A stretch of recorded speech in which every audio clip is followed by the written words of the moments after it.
Do you know what a fallacy is? The dictionary calls it a mistaken belief, especially one based on an unsound argument. Here's one we've all heard. Evolution is a theory, sure, but so is gravity, and you believe in gravity, don't you? Or, I can't believe the Bible because I believe in science. Coming up next, blunders in reasoning with Dr. Jason Lisle.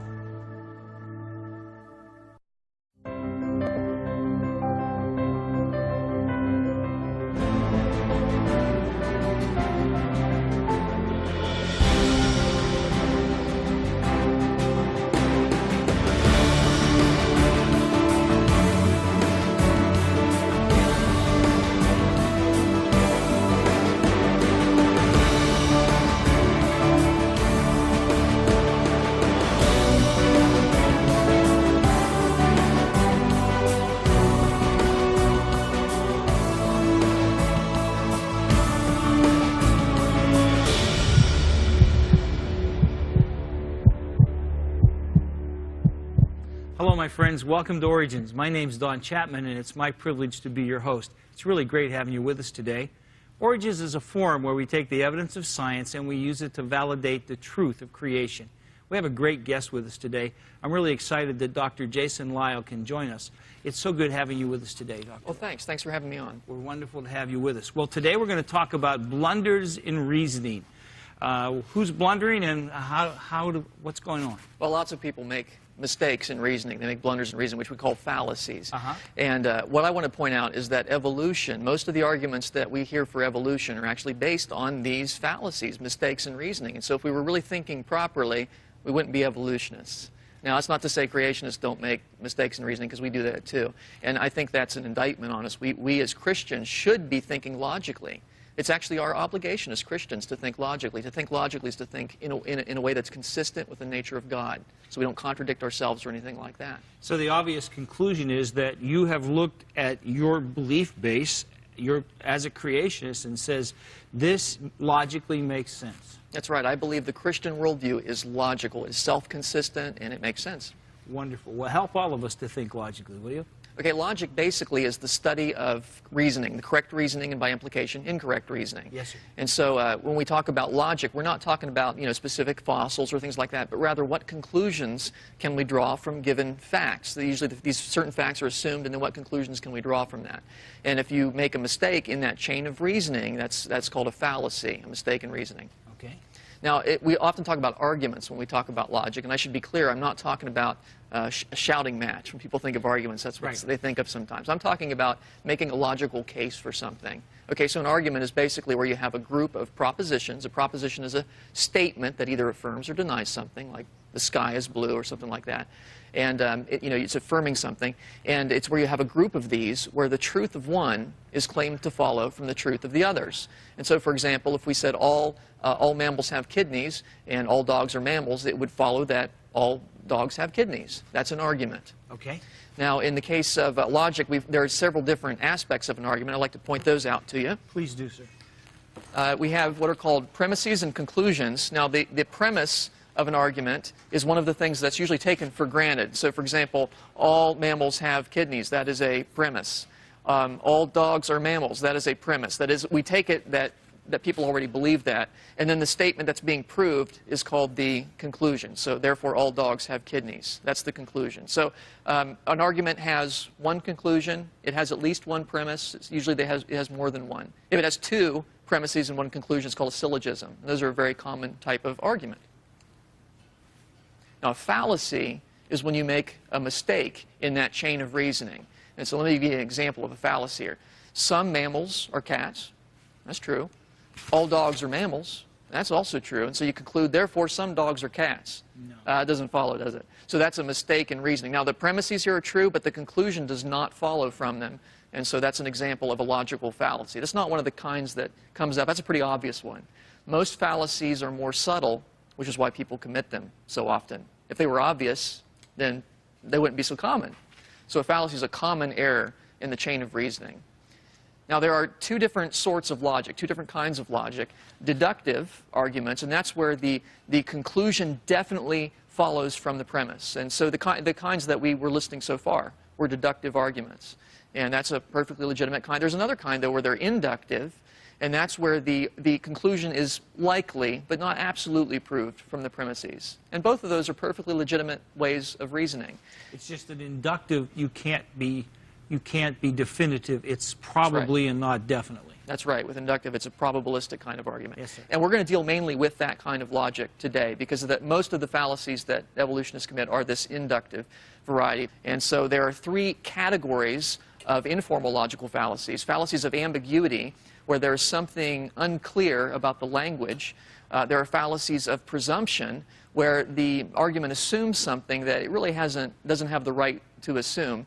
And then there are fallacies of relevance, where the argument simply the conclusion isn't relevant to the premises, although it seems like it is. That's why it's a fallacy. It seems persuasive. Fallacies tend to be persuasive. It is, people tend to say, yeah, that makes sense, but no, there's something wrong with it. And so that's why... My mother always thought that, so it has to be true. There you go. That's an example of that's appeal to authority. And so let's cover ambiguity. There's about 6 fallacies that are commonly listed. Now, we won't go through all these. We just don't have time. But I thought perhaps if the viewers wanted to, on their own, look up these other fallacies, they can do that. And so, again, there's something unclear in a fallacy of ambiguity. So with an amphibole, there's something in the sentence structure that's unclear. So, for example, if I said the student center is giving away free guitars, no strings attached, that would be an example of an amphibole, because no strings to the guitars. Or what does that mean? So there's something unclear about it, and so that's an ambiguity type of fallacy. There are fallacies of presumption, where again it assumes something that you really don't have the right to presume. And you can see there are quite a few fallacies in that category. We'll just hit a few of the ones that most occur in origins debates. And then there are fallacies of relevance. And so this, again, is where the conclusion isn't strongly related to the premise. So like the genetic fallacy, where the source of the information, you take that into consideration in terms of how good the argument is. An argument really should be evaluated on its own merits. Now, equivocation is the fallacy of shifting the meaning of a word within an argument. There are lots of words that have more than one meaning, and that's great, but you can't shift the meaning in the middle of an argument. Otherwise, it's a fallacy. And so I'll give you an example of an equivocation fallacy, and then we'll apply this to some more realistic scenarios. Practice makes perfect.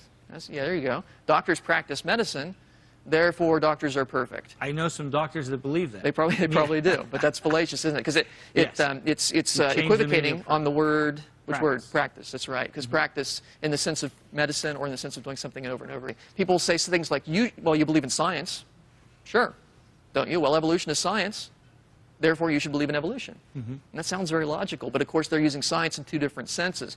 Yes, I believe in the method of science, but when we talk about evolution being science, well, it really isn't science in terms of the general method. They're talking about a specific model of origin science, which is not as powerful as operational science anyway, so they're conflating those 2 terms. Or people say, here's another one that comes up all the time. Evolution is a theory, sure, but so is gravity. Right? And you believe in gravity, don't you? So they're trying to say, well, you'd be silly not to believe in evolution because it's just like gravity. That's an equivocation because they're using the word theory in 2 different senses. Evolution is a theory in the sense that it's not proved. But when they talk about gravity being a theory, actually gravity is more than a theory, it's a law. But in any case, they're talking about theory in the scientific sense of something that's been established over and over and is verified by experimentation. Now, that's not true of evolution. No. You can't demonstrate that in a laboratory, certainly not. And so they're equivocating on that particular word. Very common fallacy. Reification is another one that I find is very common in the literature. And this is one that just often in conversations with evolutionists, you'll hear this particular fallacy. It's where you attribute a concrete and often personal characteristic to an abstraction. And if it's personal, it's sometimes called the pathetic fallacy, not because it's so pathetic, but like as in empathy. You're empathizing with the thing. And so with reification, basically you're giving something that's abstract a concrete characteristic. And I'll give you a real common example of this. When you hear evolutionists say, well, this evidence says that evolution is true. Now, evidence, like a fossil like that, it doesn't say anything, does it? It's not literally true. I mean, the fossil says, I said no such thing, right? That's what it's thinking. Well, maybe not. You see, it's a double reification there. You get the point. It's not thinking either. That's right. That's right. And so you see, but if it would, I mean, if evidence said something, you better run because evidence doesn't talk. Okay, and so he's giving a concrete characteristic to an abstraction. And just a few other examples here. Evolution figured out a way around these problems. You'll see that kind of stuff in literature. You say, well, how did it jump from here? Well, evolution found a way. As if evolution had a mind and could figure things out. It's a concept, and so it doesn't have that characteristic. But you read this all the time in That's evolutionary writers. That's right. That it's making this big plan and working out its plan. As if it could think, as if it could reason. Right. And you see, they do that because it bypasses the point that life really does need somebody to think through these issues, and it needs God, basically. And that's not a substitute. Life will find a way. It's a line from the Jurassic Park movie. You know, where he said, well, life will find a way. Well, an organism might find a way, but not life as a general abstract concept, okay, because it doesn't have a mind like that. Or nature selects those individuals that are most fit for the environment. Nature selects as if it had a mind. Now, I do believe in what's called natural selection, but the term actually is a fallacy of reification. Yes. And we let evolutionists get away with that. We really shouldn't. Or the evidence speaks for itself. It doesn't. Evidence doesn't say anything. Natural selection guided the development of these organisms as if it had a mind, as if it could think, as if it could guide. Science is atheistic in its outlook and procedures. Science has beliefs about God? Really? I don't think so. And if it did, it certainly wouldn't be an atheist, because science comes out of a Christian worldview anyway. Right. But no, science doesn't have beliefs like that. Science is a tool that God has given us. And so when they say things like science says, you probably heard people say, you know, well, creationists say this, but science says. Well, science doesn't say anything. Science is a set of procedures. It doesn't have a voice. Scientists say things. Now, I think there's a reason why because they could fix that by saying scientists say, but they don't say it that way. I think there's a reason for that. And what's that reason, sir? If you put scientist, all of a sudden, you've got a fallible person who can make mistakes there. Whereas if you use the word science, it sounds like this monolithic... So it sort of puts them on the equal ground with the creationist. That's right, because you could say, well, there are creation scientists who disagree with that. But if you say science says, as opposed to the creationist says, that puts creationists outside the realm of science. They're the superstitious ones. Sure. Yeah. Yes. And it treats science like this monolithic entity that's infallible. Yeah. Once you put a scientist on there, all of a sudden you got a person who can make mistakes. That's why they avoid saying it that way, I believe. That's really a good point. We have bifurcation fallacy, where you falsely, it's also called the false dilemma or the either-or fallacy, and that's where you falsely assume that there are only two possibilities, when in fact there is a third or more. And so, for example, if I said either the traffic light is red or it's green, that would be a bifurcation fallacy because it could be yellow. Okay. So these are, like, red and green are what we call contraries, but they're not contradictory because there's a third possibility there. Either Bob will go into the ministry or he will move to Kansas. Maybe he'll do both. He could go Maybe to he'll do ministry neither. in Kansas. Yeah, Yes. yeah. Okay. And so the point is there are other possibilities. Or somebody might say, I don't live by faith. I'm rational, you see. Now, the implication is either you live by faith or you're rational. And I would say I live by faith because I'm rational. Yeah. And it's because I have faith in God that I can be rational. Those are not contrary positions. And they're trying to say that people of faith are not people of reason, which we believe is absolutely the opposite of the truth. That's right. And so that's a fallacy. When they say it that way, that is just a blatant mistake in reasoning. Or somebody says, I cannot accept the Bible because I believe in science. Either the Bible or science. You see the either-or fallacy being committed there. Well, wait a minute, I believe in science. I've got a PhD in science, and yet I believe the Bible. It's obviously not contradictory to believe in both. Either the universe operates in a law-like fashion, or God is constantly performing miracles. Well, it seems to me the universe could operate in a law-like fashion most of the time, and maybe God occasionally does a miracle. Although a miracle is not necessarily outside the laws of nature anyway, but that's a whole can of worms. But the point is there is a third possibility there. And when it's not mentioned, it's a bifurcation fallacy. Now, what about, here, I'll give you an example here. What about if Jesus, because Jesus said, you're either for me or you're against me. Is that a bifurcation fallacy? Is it a fallacy? Could God make a mistake in reasoning? No. Of course not. He's God, right? God is the source of all logic. Right. So in the case when Jesus says that, there really are only two positions. There is no neutral when it comes to God. So it's only a fallacy if there really is if there's a third position, as it is in this case. Or how about this one? I had a Christian say this to me. He was funning with me a little bit because he said, the Bible teaches that in Christ all things hold together, but now we know that it's gravity and electromagnetism that hold the universe together.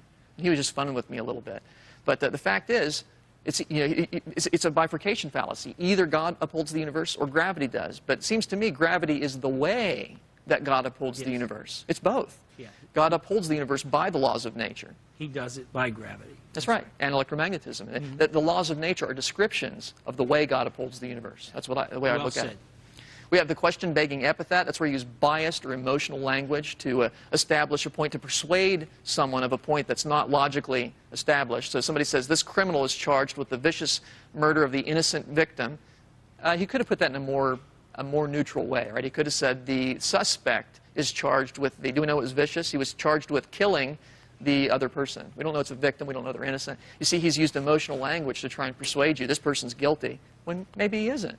And so when somebody says, I pray you'll have an epiphany and stop misleading people to believe in nonsense and lies, and well, that assumes quite a bit, doesn't it? It sure does. Because I could say, you know, I was just thinking that about you, right? Because you see, in my worldview, sure you have time to unpack that. Yeah, a lot there. That's a lot in there. Somebody was complaining about our Dr. Purdom. She's a molecular geneticist. Sai, this woman received her PhD in molecular genetics from Ohio State. Our department is becoming infested with creationists. Infested? Really? Yes. Yeah. You see the emotional language there that's present in that like statement. A disease, yeah, exactly. And so that's trying to paint creationists in a negative light without really having a basis for it. Question-begging epithets can be subtle, like evolution versus creationism. They attach the ism here, but not there, implying that this is just a belief, you see. Whereas that's a fact. Now, that's very subtle, but you'll see that in the literature.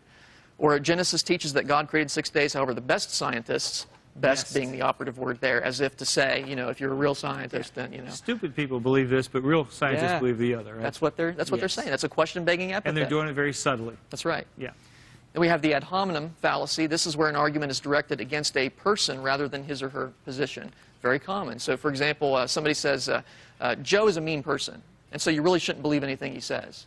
Well, maybe he is a mean person, but nonetheless, maybe he's got a good argument. Yeah. You should evaluate the argument on its own merit, not on the person that's making the argument. And another example of this is what we call the circumstantial ad hominem. And that's a little different. You're not making fun of the person there, but you're pointing out that the person has an investment in making the argument that he's making. And but the point is, that's fine. Maybe somebody does have an investment. So what? That doesn't affect the cogency of the argument. And so, for example, if somebody says, well, you're only for higher gasoline prices because you work at a gas station, all right? Now, he says, you're just making that argument because you've got an invested interest. Okay, maybe I do, but that doesn't mean my argument is necessarily bad. Maybe there really is a good argument for higher gasoline prices. I don't know what it would be, but the point is you can't just swipe the person aside because of that. Or somebody says, you'll hear people say this, you're just a Christian because you were brought up in a Christian family. Now, I'm sure that helped. I was reared in a Christian family, and I praise God for that. But that doesn't mean I don't have some really good arguments for the Christian worldview. It'd be like saying, well, you just believe in the multiplication table because you were taught it in school. Yeah, I mean, right. It is true. I probably wouldn't have figured it out on my own, but that doesn't mean I don't have a really good argument for the multiplication table, like the fact that it works and, you know, I can use it in my daily life and so on. And so ultimately, at the end of that, you still have to say, but is the argument true? That's right. You can't just look at the person. You have to look at the argument. That's right. So you can see how this is a fallacy because the person is really just sidestepping the whole argument and trying to just look at the person who's making the argument, but that is not relevant to the argument at hand. Dr. Jason, this is so helpful, but we have to take a break. And when we come back, I know you have some more good stuff for us. So don't you go away. We'll be right back.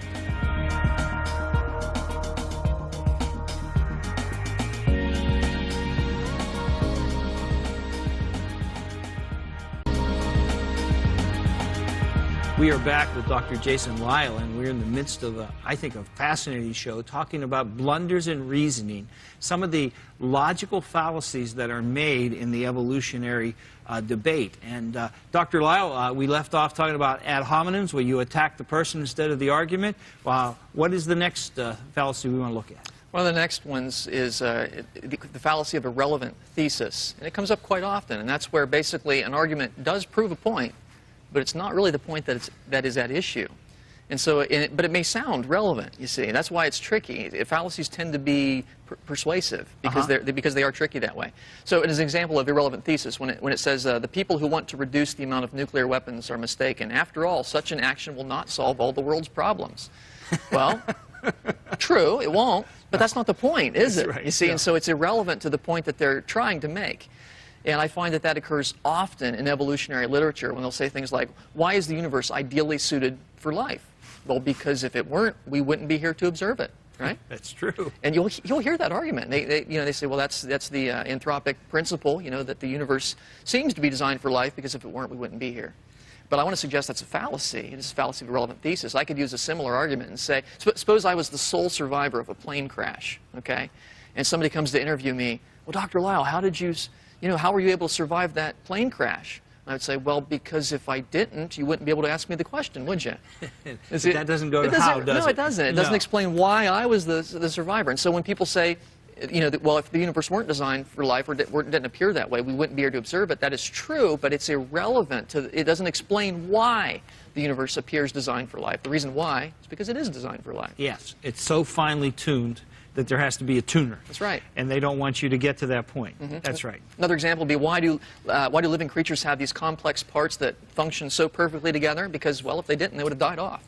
Right? Now, it is true that they would have died off, but that doesn't explain why they have the complex parts. Yeah, and how complex it is. Yeah, I see what you're saying. That's awesome. And if you think about it, natural selection explains why we don't have animals that are not adapted to their environment. It doesn't explain why we do have animals that are suited to their environment, you see. It's God that's required for that explanation. That's right. And so that's why these are all fallacies of irrelevant thesis. Now, the interesting thing about the fallacy of irrelevant thesis, it's very easy to answer. All fallacies of relevant thesis can be answered with the simple retort, true perhaps, but irrelevant. That's all you got to say. True, but irrelevant. Doesn't prove your point, sir. We have the straw man argument. That's also another one that occurs so often when evolutionists say, that's basically where you misrepresent your opponent's position, and then you show how easy it is to tear down that misrepresentation of their position. And so you'll hear this when they'll say things like, well, creationists believe that God created all the animals as we see them today, right? Now but you see, here's the thing. We don't believe that. And so then they say, but see, some breeds of dogs are quite recent. They think they're disproving creation. They're not. They're disproving a misrepresentation of creation.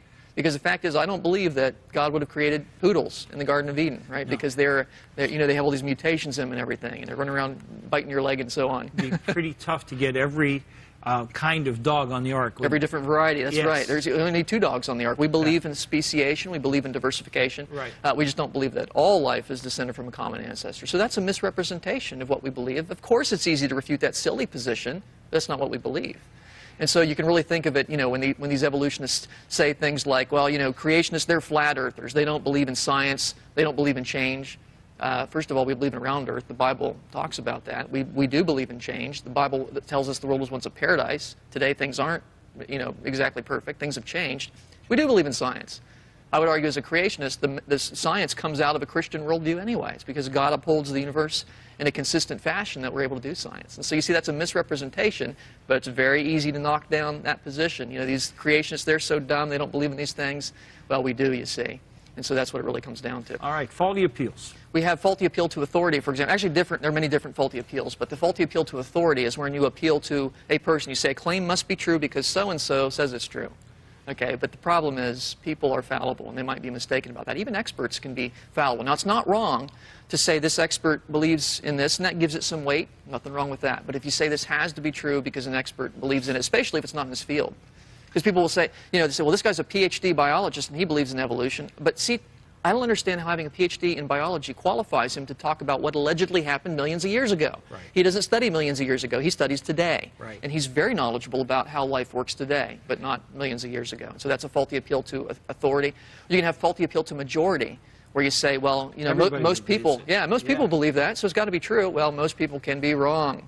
Dr. Lyle, I just want to say I'm glad you're on our side. Well, thanks. And I just think that your lesson today, your Origins program with us today, has doubly blessed us because it's pointed out some fallacies that we all need to hear in the evolutionary argument that I think just validates our faith in creation. I think it's a tragedy that logic isn't taught in our public schools. 9th grade should be the place where kids learn to think conceptually and building premise upon premise to reach conclusion. It would make critical thinkers out of them and prepare them for life. It would. So, far fewer would be evolutionists, in my opinion. Far fewer would be evolutionists. So we have the double blessing there. So thank you for being with us. My pleasure. Thanks. My friends, I am so glad you've joined us today and got to hear Dr. Jason Lyle talk about many of the fallacies in the evolutionary argument. I challenge you as a Christian. You know, we're often accused that Christians are the ones who aren't thinking. But I want you to learn to be a critical thinker, because when you see things through the lens of Scripture and you see a logical God who has built an incredible world and made us in His image so we could understand what He made and what He did, it'll bring you to kneel before our Creator and to love Him with all your heart and to share His truth with a world that's believed a lie. I want you to know God so that you can believe forever that it's God's view that He created you. And that should be your worldview too. Great having you with us today here on Origins. I hope you'll join us next time. And until then, God bless you.